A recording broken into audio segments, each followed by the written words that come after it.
कल हमने बात की थी कि WTO क्या होता है और ये क्यों लाया गया या ये कैसे काम करता है। तो आज हम बात करेंगे WTO के प्रिंसिपल्स के बारे में। तो WTO के दो प्रिंसिपल्स होते हैं। WTO के कितने प्रिंसिपल्स होते हैं? दो। फर्स्ट वन हमारा क्या होता है? Non discrimination. नॉन डिस्क्रिमिनेशन यानी कि गैर भेदभाव, यानी कि किसी भी देश के साथ भेदभाव नहीं होना चाहिए। सेकंड हमारा आ जाता है रेसिप्रोसिटी। रेसिप्रोसिटी यानी कि पारस्परिकता। ठीक है, प्रिंसिपल्स WTO की क्या है? फर्स्ट वन हमारा आ जाता है नॉन डिस्क्रिमिनेशन, सेकंड हमारा आ जाता है रेसिप्रोसिटी। तो जो हमारा नॉन डिस्क्रिमिनेशन है यानी कि गैर भेदभावपूर्ण, इसमें दो आ जाते हैं। फर्स्ट हमारा आ जाता है मोस्ट फेवर्ड नेशन, MFN, यानी कि most favoured Nations.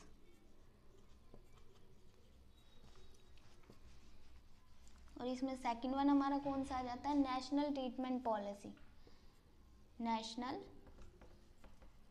Treatment policy.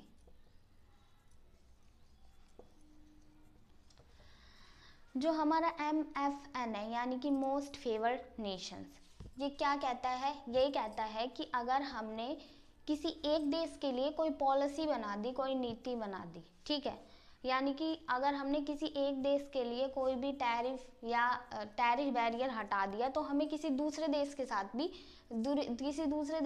भी वो बैरियर्स हटाना पड़ेगा। वो वाली पॉलिसी दूसरे देश के साथ भी लाई करनी पड़ेगी। जो WTO में क्या कहा कि अगर कोई पॉलिसी किसी एक देश पर लाई होगी तो पॉलिसी हमें दूसरे देश पर भी लाई करनी पड़ेगी, यानी कि हमने डिस्क्रिमिनेशन नहीं करना है, हमने दोनों देशों को समान रखना है। ठीक है। सेकंड हमारी आ जाती है national treatment policy. National treatment policy इसका मतलब है कि अगर हमने बाहर से किसी दूसरे देश से कोई सामान है वो इंपोर्ट किया है, मंगा लिया, जब एक बार वो जो सामान है, वो जो प्रोडक्ट है, वो हमारे देश में आ गया ना, आने के बाद उस प्रोडक्ट को हम डोमेस्टिक प्रोडक्ट की तरह ही ट्रीट करेंगे। ये नहीं है उस प्रोडक्ट के लिए तो हमने अलग चीज़ें बना दी, अलग नियम बना दिए, और जो हमारे डोमेस्टिक प्रोडक्ट है उसके लिए अलग बनाए। नहीं, हमारे जो एक बार बॉर्डर में क्रॉस कर लिया, हमारे देश में जो चीज़ें एक बार आ गई, हमने उन दोनों को इक्वल रखना है, दोनों चीज़ों को। इसमें क्या बताया था? जो एक देश के लिए पॉलिसी बनाई है वो दूसरे के लिए भी बनानी पड़ेगी, दोनों देशों को इक्वल रखना है। इसमें क्या है? कोई प्रोडक्ट मंगा लिया, उन प्रोडक्ट को इक्वल रखना है, दोनों प्रोडक्ट को अलग अलग नहीं करना है कि उस प्रोडक्ट पर अलग बना दी, उस प्रोडक्ट पर अलग बना दी। ठीक है। रेसिप्रोसिटी ये क्या कहता है? ये हमें कहता है कि अगर किसी एक देश ने किसी दूसरे कंट्री के लिए कोई पॉलिसी बनाई या कोई टैरिफ बैरियर हटा दिया या कम कर दिया, ठीक है, तो जो WTO में जो दूसरा ग्रुप देश है, WTO के अंदर दूसरा देश है, उसको भी वो वाली चीज़ फॉलो करनी पड़ेगी। यानी कि यहाँ पर मान लो एक देश है, वो दूसरे देश के लिए, यानी कि मान लो इंडिया है, वो USA के लिए टैरिफ बैरियर कम कर देता है, तो जो हमारा थर्ड देश है ना, थर्ड देश कुछ भी लगा लो, एग्जाम्पल के लिए रूस है या जर्मनी है, उसे भी वो चीज़ कम करनी पड़ेगी। यानी कि एक देश ने जब दूसरे देश के लिए कोई काम किया ना, तो जो थर्ड देश है उसे भी उस दूसरे देश के लिए कोई काम करना पड़ेगा। ठीक है। ये तो हमने बात कर ली प्रिंसिपल्स पर। अब हम बात कर ले एग्रीमेंट पर कि WTO में कौन कौन से एग्रीमेंट पास किए गए।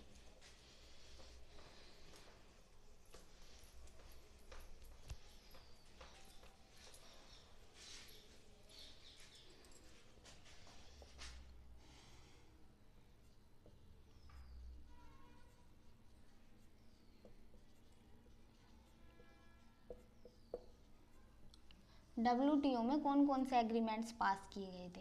फर्स्ट वन जो एग्रीमेंट था वो था गेट्स। ठीक है, यानी कि journal agreement on trade in services. Journal agreement on trade in services. ठीक है। सेकंड वन इसमें हमारा क्या था, trips. Trips, trips meaning, trips means trade related intellectual property right, ठीक है। थर्ड हमारा था ट्रिम्स। ट्रिम्स में क्या था, trade related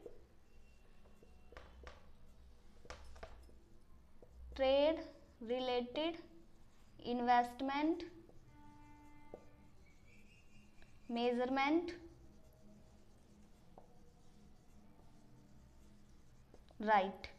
and fourth agreement जो WTO में क्या था, वो था AOA, यानी कि agreement on agriculture, agreement on agriculture.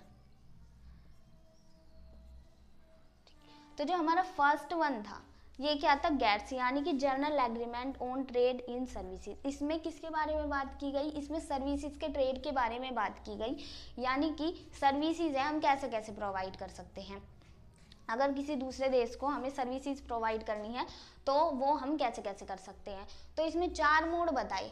First mode हमारा क्या बताया, मोड फर्स्ट मोड में क्या बताया, जो सर्विस प्रोवाइडर है यानी कि जो सर्विस प्रोवाइड कर रहा है वो क्या करेगा, बॉर्डर क्रॉस नहीं करेगा किसी दूसरे देश को। जब वो सर्विस प्रोवाइड कर रहा है, मान लो इंडिया है, वो USA को कोई सर्विस प्रोवाइड कर रहा है, तो इंडिया के लोग USA में नहीं जाएंगे, बॉर्डर क्रॉस नहीं करेंगे, यहाँ से बैठे बैठे सर्विस प्रोवाइड कर देंगे। कैसे, ऑनलाइन तरीके से। आजकल तो हम देख रहे हैं कि ऑनलाइन चीज़ों से क्या हो गया कि हम यहाँ की सभी चीज़ें किसी दूसरे देश में देख सकते हैं, दूसरे देशों की चीज़ों को हम यहाँ देख सकते हैं। तो फर्स्ट मोड में क्या होगा, बॉर्डर क्रॉस नहीं होगा। फिर हमारा सेकंड मोड आ जाता है। सेकंड मोड में भी क्या होगा, जो सर्विस प्रोवाइडर है वो अपने इंडिया में ही रहेगा, यानी कि वो बॉर्डर क्रॉस नहीं करेगा। इसमें क्या होगा, जो फॉरेन के लोग हैं यानी कि जिनको भी वो सर्विस चाहिए, फॉरेन के लोग हमारे इंडिया में आ जाएंगे। सर्विस प्रोवाइडर है जो प्रोवाइड कर रहा है, मान लो हमारे इंडिया प्रोवाइड कर रहा है, तो वो USA में नहीं जाएगा, USA के लोग खुद यहाँ वो सर्विस लेने आ जाएंगे जो उन्हें लेनी है, ठीक है। थर्ड मोड आ जाता है। थर्ड मोड में क्या होगा, थर्ड मोड में भी सर्विस प्रोवाइडर बॉर्डर क्रॉस नहीं कर रहा है, वो बॉर्डर क्रॉस नहीं करेगा। क्यों नहीं करेगा, मतलब क्यों नहीं करेगा, मतलब बॉर्डर क्रॉस नहीं करेगा। उसके साथ वो क्या कर देगा कि वो फॉरेन में अपनी एक ब्रांच खोल देगा। वो खुद नहीं जा रहा लेकिन उसने ब्रांच खोल दी, वहाँ से वो सर्विसेज ले लेंगे जिन्होंने वो सर्विस लेनी है। थर्ड मोड हो गया। फोर्थ मोड में क्या होगा, अब फोर्थ मोड में जो सर्विस प्रोवाइडर है वो बॉर्डर क्रॉस कर देगा और वो जहाँ उसे सर्विसेज देनी है वहाँ वो चला जाएगा, ठीक है। तो इनमें सर्विसेज के ट्रेड के बारे में 4 मोड बताए कि सर्विसेज हम कैसे कैसे दे सकते हैं। सेकंड हमारा आ जाता है ट्रिप्स। ट्रिप्स मतलब trade related intellectual property right. Intellectual property क्या होती है, हमारी जो बौद्धिक संपदा है वो क्या होती है, ऐसी कोई भी चीज़ जो हमने अपने माइंड का यूज़ करते हुए बिल्कुल नहीं बनाई है, बिल्कुल नहीं, जो आज तक थी ही नहीं, या पहली कोई चीज़ बनी हुई है उसको नया करके, बिल्कुल नया करके बनाना है कि वो पहले वो चीज़ थी ही नहीं, हमने माइंड का यूज़ किया और बिल्कुल नया प्रोडक्ट बना दिया, तो वो क्या रहेगी, वो हमारी इंटेलेक्चुअल प्रॉपर्टी रहेगी। अब इंटेलेक्चुअल प्रॉपर्टी में क्या क्या चीज़ें शामिल हो जाएगी, फर्स्ट हमारी आ जाएगी पेटेंट। पेटेंट क्या होता है, एक कानूनी अधिकार होता है। मान लो हमने कोई प्रोडक्ट बनाया है, बिल्कुल नया है, ठीक है, हम ये चाहते हैं हमारे जैसा प्रोडक्ट कोई और ना बनाए, तो हम उसका पेटेंट करा लेते हैं गवर्नमेंट से। उस प्रोडक्ट का पेटेंट बनने के बाद 20 साल तक कोई भी उसके जैसा कोई प्रोडक्ट नहीं बना सकता। उस प्रोडक्ट को जिस प्रोसेस को फॉलो करते हुए बनाया गया है वो प्रोसेस फॉलो नहीं कर सकता। सेकेंड हमारा आ जाता है कॉपीराइट। कॉपीराइट किन चीज़ों पर फॉलो होगा, कॉपीराइट फॉलो होगा फिल्मों पर, गानों पर, कविताओं पर, साहित्यों पर। इसमें क्या होगा कि हम कॉपीराइट ले लेते हैं। मान लो हमने कोई गाना बना लिया, हम सोचे हमारे जैसा गाना कोई हमारा गाना चोरी ना कर ले, हमारे जैसी ये चीज़ ना बना ले, तो हम उस पर कॉपीराइट ले लेते हैं गवर्नमेंट से। कॉपीराइट कितने सालों तक काम करता है, 50 सालों तक। ठीक है। थर्ड हमारी इंटेलेक्चुअल प्रॉपर्टी है ट्रेडमार्क। ट्रेडमार्क क्या होता है? ये किसी भी प्रोडक्ट का एक लोगो होता है जिससे हमें ये पता चलता है कि ये प्रोडक्ट की पहचान होती है, हमें उस लोगो को देखते ही ये पता चल जाता है कि ये उस कंपनी का है। तो ये ट्रेडमार्क है। हम ये चाहते हैं हमारे जैसा प्रोडक्ट कोई ना बनाए, हमारा वो साइन कोई लेना। तो ये ट्रेडमार्क कितने सालों तक काम करता है? 7 सालों तक। फोर्थ वन हमारा आ जाता है इंडस्ट्रियल डिज़ाइन। इंडस्ट्रियल डिज़ाइन में हम ये देखते हैं कि हम ये चाहते हैं कि हमारे प्रोडक्ट की जो डिज़ाइनिंग है ना, वो कोई भी ना ले, उसको कोई कॉपी ना कर दे इंडस्ट्रियल डिज़ाइन की। तो वो कितने सालों तक नहीं कर सकते कॉपी? 10 सालों तक गवर्नमेंट से हम अधिकार ले लेते हैं कि हमारा कोई कॉपी ना करे। इसके अलावा हमारे ज्योग्राफिकल इंडिकेशन और इंटीग्रेटेड सर्किट, बहुत सारी चीज़ें आती है जो हमारी इंटेलेक्चुअल प्रॉपर्टी में आती है। ठीक है, अब हम देख लेते हैं ट्रिम्स के बारे में। Trade related investment measurement right, यानी कि हमें निवेश करना है किसी दूसरे देश में, तो वो कैसे होगा, उसका ट्रेड कैसे कर सकते हैं, इन्वेस्टमेंट कैसे कर सकते हैं किसी दूसरे देश में, ये हमें ये कहता है trade related intellectual measurement right. ये हमें कहता है कि कोई भी फॉरेन के लोग हैं, वो अगर हमारे देश में किसी भी चीज़ में इन्वेस्ट कर रहे हैं ना, तो हमें उस चीज़ से रिलेटेड पूरी नॉलेज और इन्फॉर्मेशन उन्हें देनी होगी। और ये नहीं है कि फॉरेन के लोगों के लिए अलग रूल्स बना दे और जो हमारे डोमेस्टिक कंट्री के लोग हैं उनके लिए अलग रूल्स बना ले। नहीं, दोनों के लिए सेम रूल्स बनने चाहिए। फॉरेन के लोगों को पूरी इन्फॉर्मेशन देनी चाहिए कि भाई क्या होगा, कैसे होगा। फॉरेन के लोगों को लॉस नहीं होने चाहिए, दोनों को इक्वल रखना है, हमारे खुद के देश के लोगों को भी और दूसरे देशों को भी, लोगों के जो इन्वेस्ट करने के लिए आए हैं। फोर्थ हमारा जाता है एग्रीमेंट ऑन एग्रीकल्चर, यानी कि इसमें जो WTO है, जब ये 1994 में पास हुआ, 1 जनवरी 1995 से लागू हुआ, तो उसमें एग्रीकल्चर के बारे में क्या कहा गया?